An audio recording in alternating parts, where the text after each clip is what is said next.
Bonsoir à tous. Vous faites bien de vous informer via RTI2, l'essentiel de l'actualité de ce début de semaine en 2 points. D'abord en Côte d'Ivoire, examen de fin d'année. Les épreuves physiques et sportives du baccalauréat 2023 ont démarré ce jour. Hors de chez nous, au Sénégal, prison ferme et mandat requis contre Ousmane Sonko. La candidature de l'opposant à la prochaine présidentielle pourrait être hypothéquée. Voici pour les titres. Soyez les bienvenus. Les épreuves physiques et sportives du baccalauréat 2023 ont démarré sur toute l'étendue du territoire national ce lundi. Voici le point de notre équipe de reportage conduite par Clément Boko qui a visité le centre d'examen du lycée classique d'Abidjan. Ici, au centre d'examen du baccalauréat au lycée classique de Cocody, ce sont environ 400 candidats soumis aux épreuves physiques et sportives dès le premier jour. Composés exclusivement de garçons, ces candidats issus du lycée technique de Cocody, du collège Monterland d'Adjamé, du collège moderne du Plateau et de l'école Al-Gadir sont optimistes après les épreuves. Les épreuves étaient abordables, bien que c'était un peu fatigant et pas d'assez de profs pour nous. Voilà, mais on s'est débrouillé, on a fait ce qu'on pouvait faire quand même. Ma participation à l'épreuve physique va beaucoup me servir pour les épreuves écrites, afin que j'obtienne le bac. Les épreuves se passent bien pour le moment, ce sont les épreuves qu'on a l'habitude. On a l'habitude de voir en classe. Bon, on est venu vous tester ça à l'examen. Moi, nos compétences, certains ont fini, d'autres n'ont pas fini, mais on attend la fin pour continuer les épreuves écrites. Une opportunité pour Samuel Morel-Gué, examinateur, de se prononcer sur le niveau des candidats. Nous avons constaté qu'au niveau des performances, les enfants ont élevé un peu le niveau un peu bon. C'est de souhaiter bon vent à tous les candidats. Les candidats au baccalauréat ont été évalués dans les ateliers de gymnastique au sol, de course de vitesse sur 80 mètres, du lancer de poids 5 kg, du saut en hauteur et du saut en longueur. Ces épreuves physiques prendront fin le 19 mai 2023. Les épreuves orales du baccalauréat, elles, débuteront le 20 juin pour s'achever le 1er juillet prochain. Les épreuves écrites sont prévues pour le 3 juillet 2023. Toujours dans le domaine de l'éducation, grossesse en milieu scolaire avec des chiffres qui inquiètent. Les cas de grossesse en cours de scolarité sont en hausse de 5%, a révélé un communiqué du Conseil national des droits de l'homme datant du 5 mai 2023. 3 588 cas de grossesse ont été enregistrés de septembre 2022 à avril 2023 par le CNDH.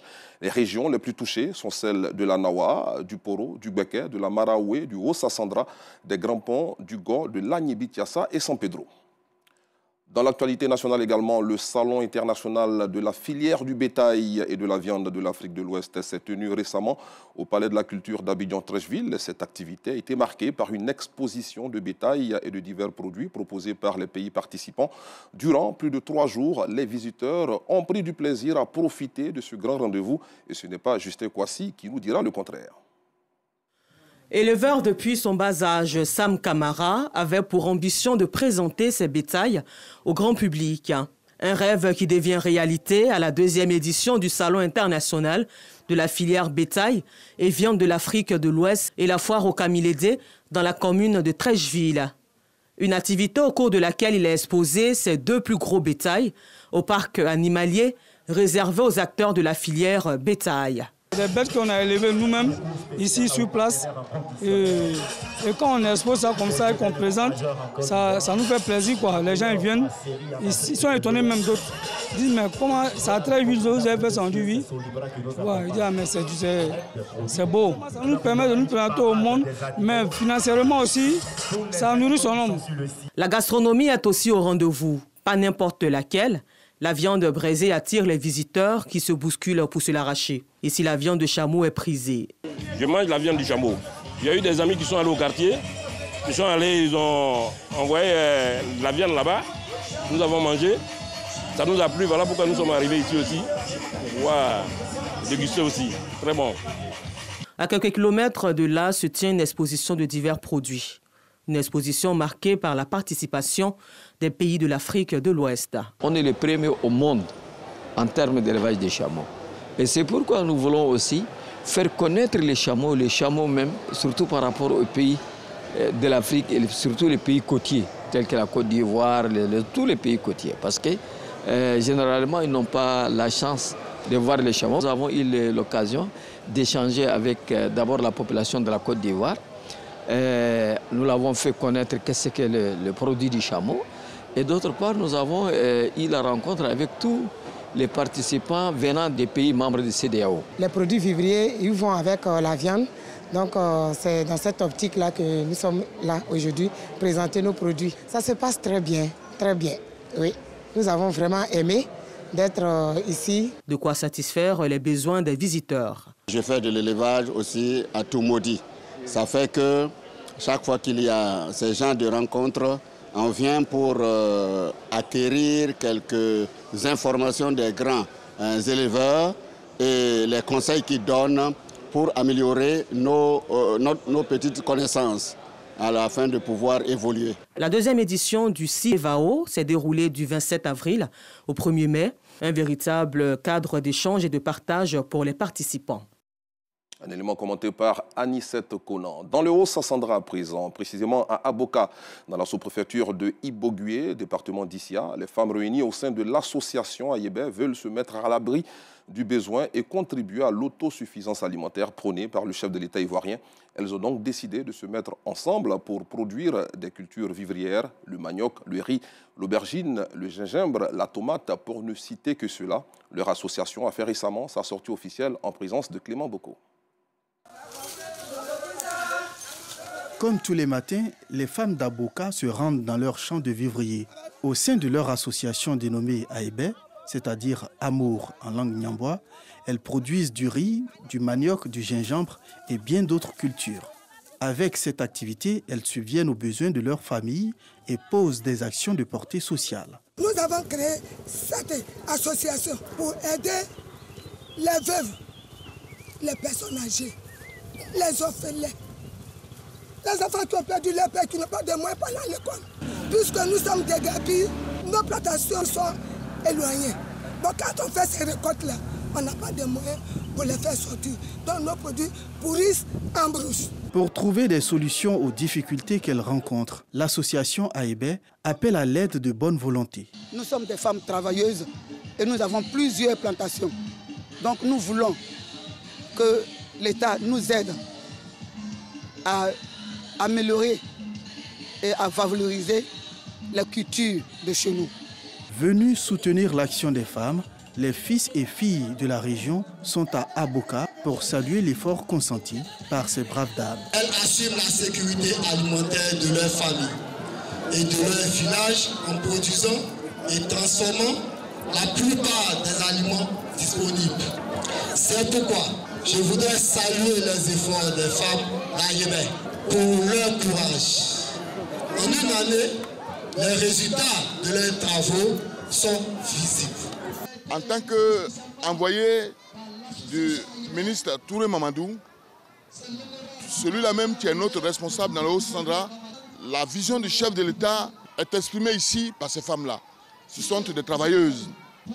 Elles sont ensemble, n'est-ce pas? Et elles le font pour la scolarisation des enfants démunis, pour les veuves, pour les orphelins et aussi pour elles-mêmes. Se vivre ensemble, cette Côte d'Ivoire solidaire que le président Alassane Ouattara a toujours voulu dans notre beau et cher pays.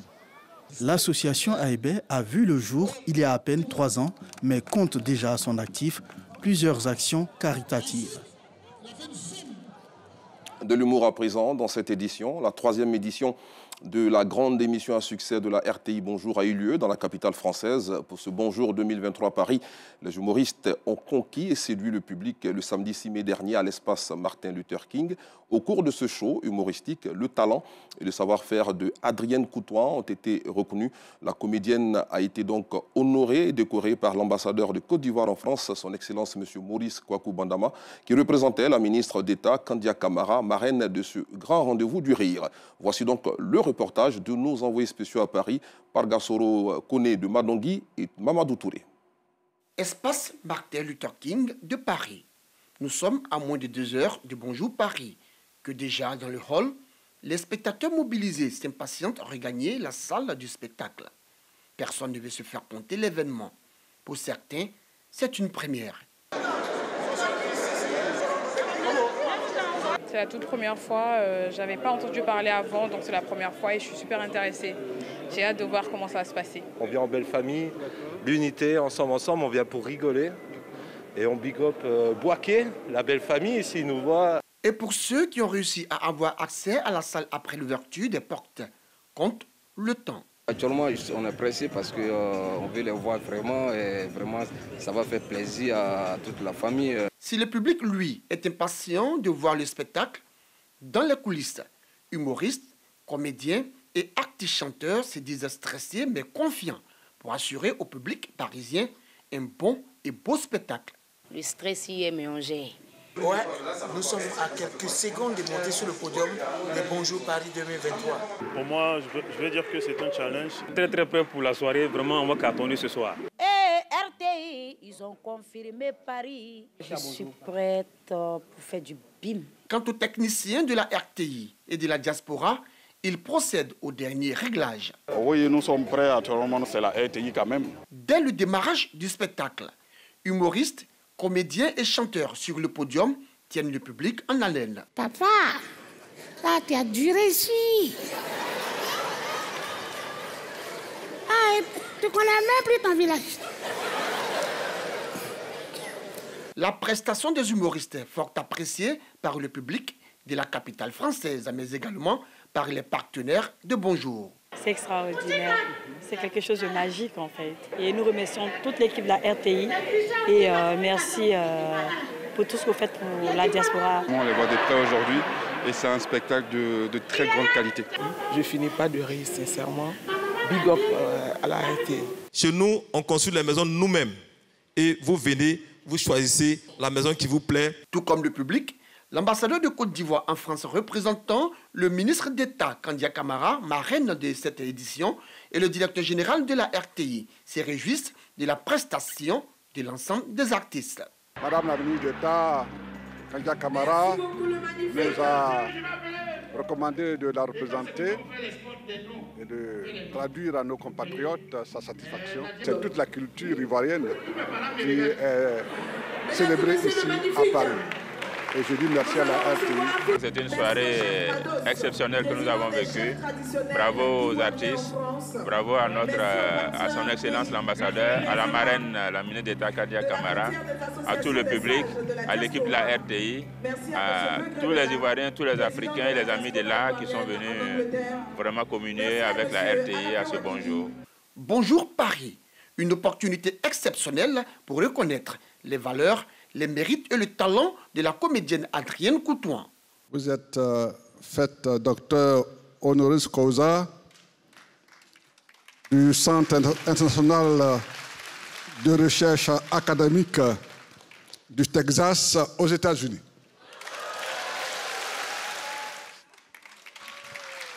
Voilà, Adrienne, aujourd'hui ce n'est pas un message, c'est un trophée pour tout ce que tu as rendu comme service à l'art et à la culture de la Côte d'Ivoire, de l'Afrique et pas seulement.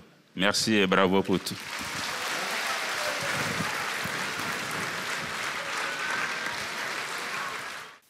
En plus des humoristes, plusieurs artistes et chanteurs ont apporté une note de gaieté à cette troisième édition de Bonjour Paris.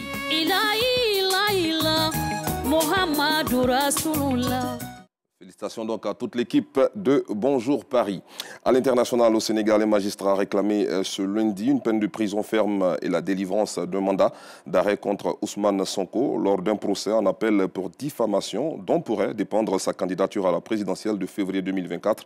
Des réquisitions qui risquent de provoquer la colère des dizaines de milliers de supporters de l'opposant sénégalais.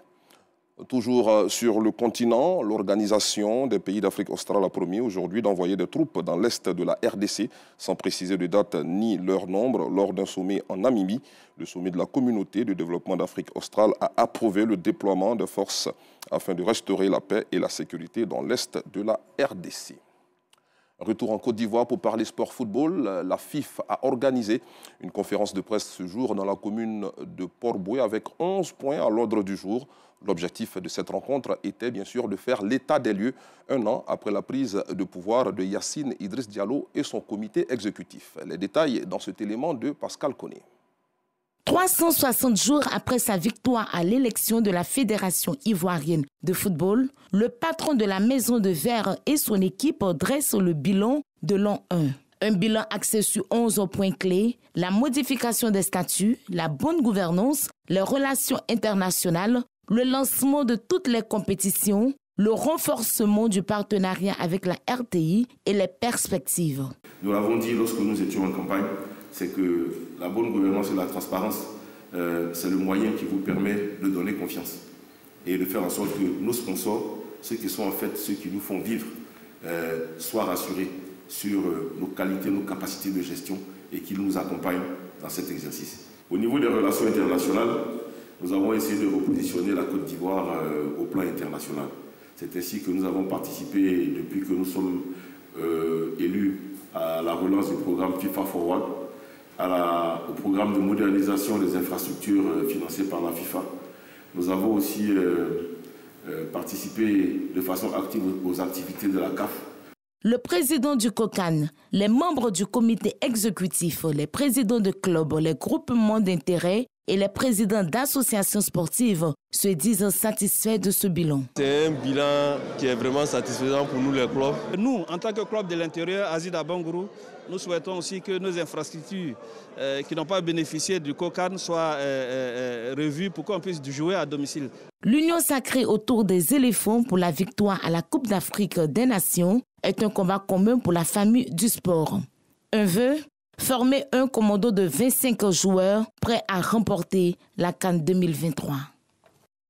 Pour en parler, nous recevons à présent Salif Ouattara de RTI Sport. Bonsoir Salif. Bonsoir Guy Michel. On vient de le voir dans l'élément. Que peut-on déjà retenir de cette conférence de presse? Alors, ce qu'il faut retenir, c'est que la Fédération ivoirienne de football a renfloué ses caisses sur le plan financier et humain avec de nouveaux sponsors qui ont afflué, qui essayent en tout cas de permettre à cette fédération d'avoir des compétitions. Vous avez le championnat national qui a repris dans sa formule Ligue 1 avec tous ses démembrements et toutes les autres catégories. Et vous avez cette catégorie jeune qui est venue s'ajouter, U20, qui fait beaucoup de sensations aussi au niveau des différents stades affrétés pour cette compétition. D'accord, on l'a vu dans l'élément tout à l'heure, la plupart des personnes qui ont participé à cette conférence de presse repartent satisfaites, bien sûr, de la rencontre. Selon vous, avec tous les problèmes qui minent aujourd'hui le foot ivoirien, est-ce qu'on peut parler d'un bilan positif?